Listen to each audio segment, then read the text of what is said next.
Trusty John, a fairy tale by the Brothers Grimm. There was once on a time an old king who was ill, and thought to himself, I am lying on what must be my deathbed. Then said he, tell faithful John to come to me. Faithful John was his favorite servant, and was so called, because he had for his whole life long been so true to him. When therefore he came beside the bed, the king said to him, Most faithful John, I feel my end approaching, and have no anxiety except about my son. He is still of tender age, and cannot always know how to guide himself. If thou dost not promise me to teach him everything that he ought to know, and to be his foster father, I cannot close my eyes in peace. Then answered faithful John, I will not forsake him, and will serve him with fidelity, even if it should cost me my life. On this, the old king said, Now I die in comfort and peace. Then he added, After my death, thou shalt show him the whole castle, all the chambers, halls, and vaults, and all the treasures which lie therein. But the last chamber in the long gallery, in which is the picture of the princess of the golden dwelling, shalt thou not show. If he sees that picture, he will fall violently in love with her, and will drop down in a swoon, and go through great danger for her sake. Therefore thou must preserve him from that. And when faithful John had once more given his promise to the old king about this, the king said no more, but laid his head on his pillow, and died. When the old king had been carried to his grave, faithful John told the young king all that he had promised his father on his deathbed, and said, This will I assuredly perform, and will be faithful to thee as I have been faithful to him, even if it should cost me my life. When the morning was over, faithful John said to him, It is now time that thou shalt see thine inheritance. I will show thee thy father's palace. Then he took him about everywhere, up and down, and let him see all the riches, and the magnificent apartments. Only there was one room which he did not open, that in which hung the dangerous picture. The picture was however so placed that when the door was opened you looked straight on it, and it was so admirably painted that it seemed to breathe and live, and there was nothing more charming or more beautiful in the whole world. The young king, however, plainly remarked that faithful John always walked past this one door, and said, Why dost thou never open this one for me? There is something within it, he replied, which would terrify thee. But the king answered, I have seen all the palace, and I will know what is in this room also.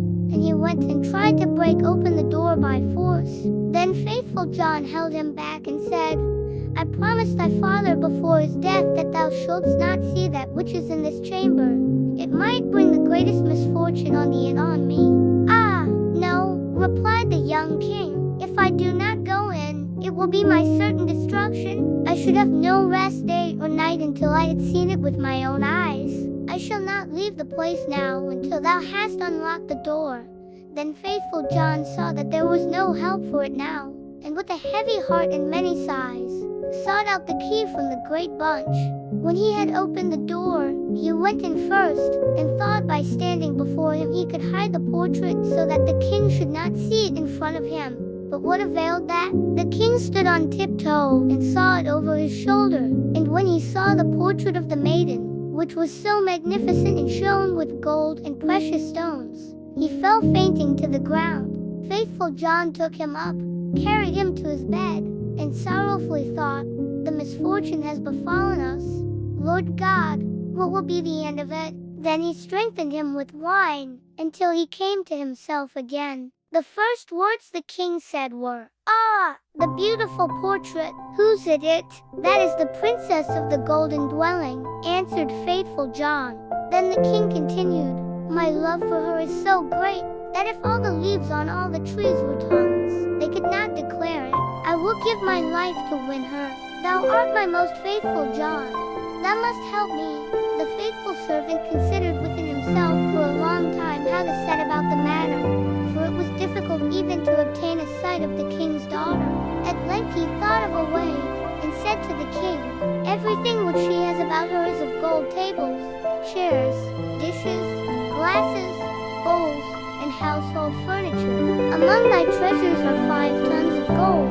Let one of the goldsmiths of the kingdom work these up into all manner of vessels and utensils. In and too all kinds of birds, wild beasts, and strange animals, such as may please her, and we will go there with them and try our luck. The king ordered all the goldsmiths to be brought to him, and they had to work night and day until at last the most splendid things were prepared. When everything was stowed on board a ship, faithful John put on the dress of a merchant, and the king was forced to do the same in order to make himself quite unrecognizable. Then they sailed across the sea, and sailed on until they came to the town wherein dwelt the princess of the golden dwelling. Faithful John bade the king stay behind on the ship and wait for him.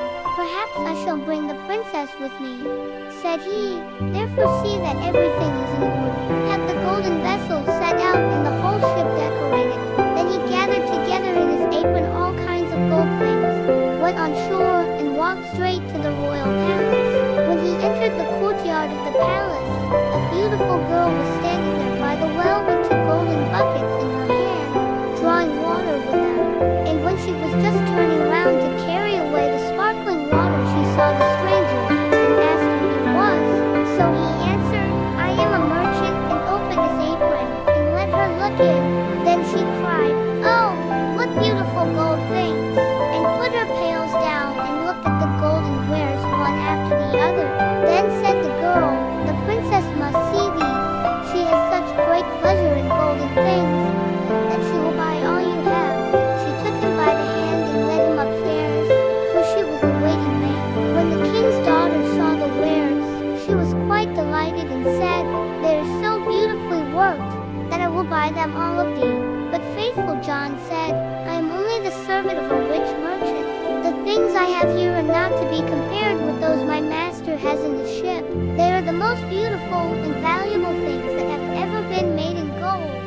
She wanted to have everything brought to her there, but he said, "There are so many of them that it would take a great many days to do that, and so many rooms would be required to exhibit them, that your house is not big enough." Then her curiosity and longing were still more excited, until at last she said, "Conduct me to the ship. I will go there myself, and behold the treasures of thine master." On this faithful John was quite delighted and led her to the ship, and when the king saw her he perceived that her beauty was even greater than the picture had represented it to be, and thought no other than that his heart would burst in twain. Then she got into the ship, and the king led her within. Faithful John, however, remained behind with the pilot, and ordered the ship to be pushed off, saying, "Set all sail, till it fly like a bird in air." Within, however, the king showed her the golden vessels, every one of them, also the wild beasts and strange animals. Many hours went by whilst she was seeing everything, and in her delight she did not observe that the ship was sailing away. After she had looked at the last, she thanked the merchant and wanted to go home, but when she came to the side of the ship, she saw that it was on the deep sea far from land and hurrying onwards with all sails set. "Ah!" cried she in her alarm, "I am betrayed. I am carried away, and have fallen into the power of a merchant. I would die rather." The king, however, seized her hand and said, "I am not a merchant. I am a king, and of no meaner origin than thou art. And if I have carried thee away with subtlety, that has come to pass because of my exceeding great love for thee. The first time that I looked on thy portrait, I fell fainting to the ground." When the princess of the golden dwelling heard that, she was comforted, and her heart was inclined unto him, so that she willingly consented to be his wife. It so happened, however, while they were sailing onwards over the deep sea, that faithful John, who was sitting on the forepart of the vessel, making music, saw 3 ravens in the air, which came flying towards them. On this he stopped playing and listened to what they were saying to each other, for that he well understood. One cried, "Oh, there he is carrying home the princess of the golden dwelling." "Yes," replied the second, "but he has not got her yet," said the third. "But he has got her. She is sitting beside him in the ship." Then the first began again, and cried, "What good will that do him? When they reach land, a chestnut horse will leap forward to meet him, and the prince will want to mount it. But if he does that, it will run away with him, and rise up into the air with him, and he will never see his maiden more." Spake the second, "But is there no escape?" Oh, yes, if anyone else gets on it swiftly, and takes out the pistol which must be in its holster, and shoots the horse dead with it, the young king is saved. But who knows that, and whosoever does know it, and tells it to him, will be turned to stone from the toe to the knee. Then said the second, I know more than that. Even if the horse be killed, the young king will still not keep his bride. When they go into the castle together, a wrought bridal garment will be lying there in a dish, and looking as if it were woven of gold and silver. It is, however, nothing but sulfur and pitch, and if he put it on, it will burn him to the very bone and marrow. Said the third, Is there no escape at all? Oh, yes, replied the second. If anyone with gloves on seizes the garment and throws it into the fire and burns it, the young king will be saved. But what avails that? Whosoever knows it and tells it to him, half his body will become stone from the knee to the heart. Then said the third, I know still more. Even if the bridal garment be burnt, the young king will still not have his bride. After the wedding, when the dancing begins and the young queen is dancing, she will suddenly turn pale and fall down as if dead. And if someone does not lift her up and draw 3 drops of blood from her right breast and spit them out again, she will die. But if anyone who knows that were to declare it, he would become stone from the crown of his head to the sole of his foot. When the ravens had spoken of this together, they flew onwards, and faithful John had well understood everything. But from that time forth he became quiet and sad, for if he concealed what he had heard from his master, the latter would be unfortunate, and if he discovered it to him, he himself must sacrifice his life. At length, however, he said to himself, I will save my master, even if it bring destruction on myself. When therefore they came to shore, all happened as had been foretold by the ravens, and a magnificent chestnut horse sprang forward. Good, said the king, he shall carry me to my palace, and was about to mount it when faithful John got before him, jumped quickly on it, drew the pistol out of the holster, and shot the horse. Then the other attendants of the king, who after all were not very fond of faithful John, cried, How shameful to kill the beautiful animal that was to have carried the king to his palace. But the king said, Hold your peace, and leave him alone. He is my most faithful John, who knows what may be the good of that. They went into the palace, and in the hall there stood a dish, and therein lay the bridal garment, looking no otherwise than as if it were made of gold and silver. The young king went towards it and was about to take hold of it, but faithful John pushed him away, seized it with gloves on, carried it quickly to the fire and burned it. The other attendants again began to murmur, and said, Behold, now he is even burning the king's bridal garment. But the young king said, Who knows what good he may have done? Leave him alone, he is my most faithful John. And now the wedding was solemnized, the dance began, and the bride also took part in it. Then faithful John was watchful, and looked into her face, and suddenly she turned pale, and fell to the ground as if she were dead. On this he ran hastily to her, lifted her up, and bore her into a chamber. Then he laid her down, and knelt and sucked the 3 drops of blood from her right breast, and spat them out. Immediately she breathed again and recovered herself. But the young king had seen this, and being ignorant why faithful John had done it, was angry and cried, Throw him into a dungeon. Next morning faithful John was condemned, and led to the gallows, and when he stood on high, and was about to be executed, he said, Everyone who has to die is permitted before his end to make one last speech. May I declaim the right? Yes, answered the king, it shall be granted unto thee. Then said faithful John, I am unjustly condemned, and have always been true to thee. And he related how he had hearkened to the conversation of the ravens when on the sea, and how he had been obliged to do all these things in order to save his master. Then cried the king, Oh, my most faithful John, pardon, pardon, bring him down. But as faithful John spoke the last word, he had fallen down lifeless, and become a stone. Thereupon the king and the queen suffered great anguish, and the king said, Ah, how will I have requited great fidelity, and ordered the stone figure to be taken up and placed in his bedroom beside his bed. And as often as he looked on it, he wept and said, Ah, if I could bring thee to life again, my most faithful John. Some time passed and the queen bore twins, two sons who grew fast and were her delight. Once when the queen was at church and the two children were sitting playing beside their father, the latter, full of grief again, looked at the stone figure, sighed and said, "Ah, if I could but bring thee to life again, my most faithful John." Then the stone began to speak and said, "Thou canst bring me to life again if thou wilt use for that purpose what is dearest to thee."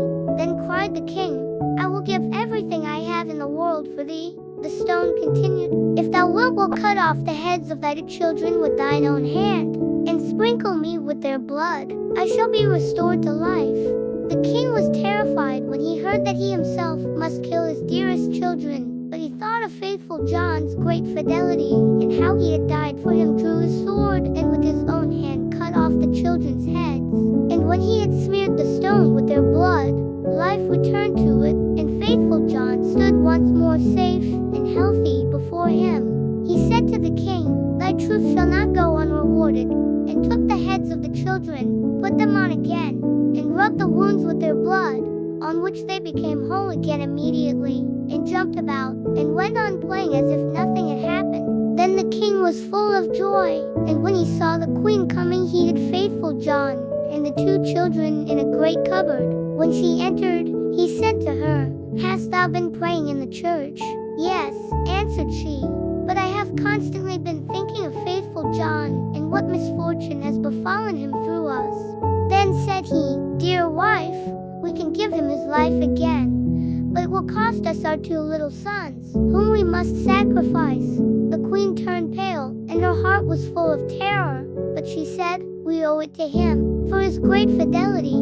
Then the king was rejoiced that she thought as he had thought, and went and opened the cupboard, and brought forth faithful John and the children, and said, "God be praised, he is delivered, and we have our little sons again also," and told her how everything had occurred. Then they dwelt together in much happiness until their death.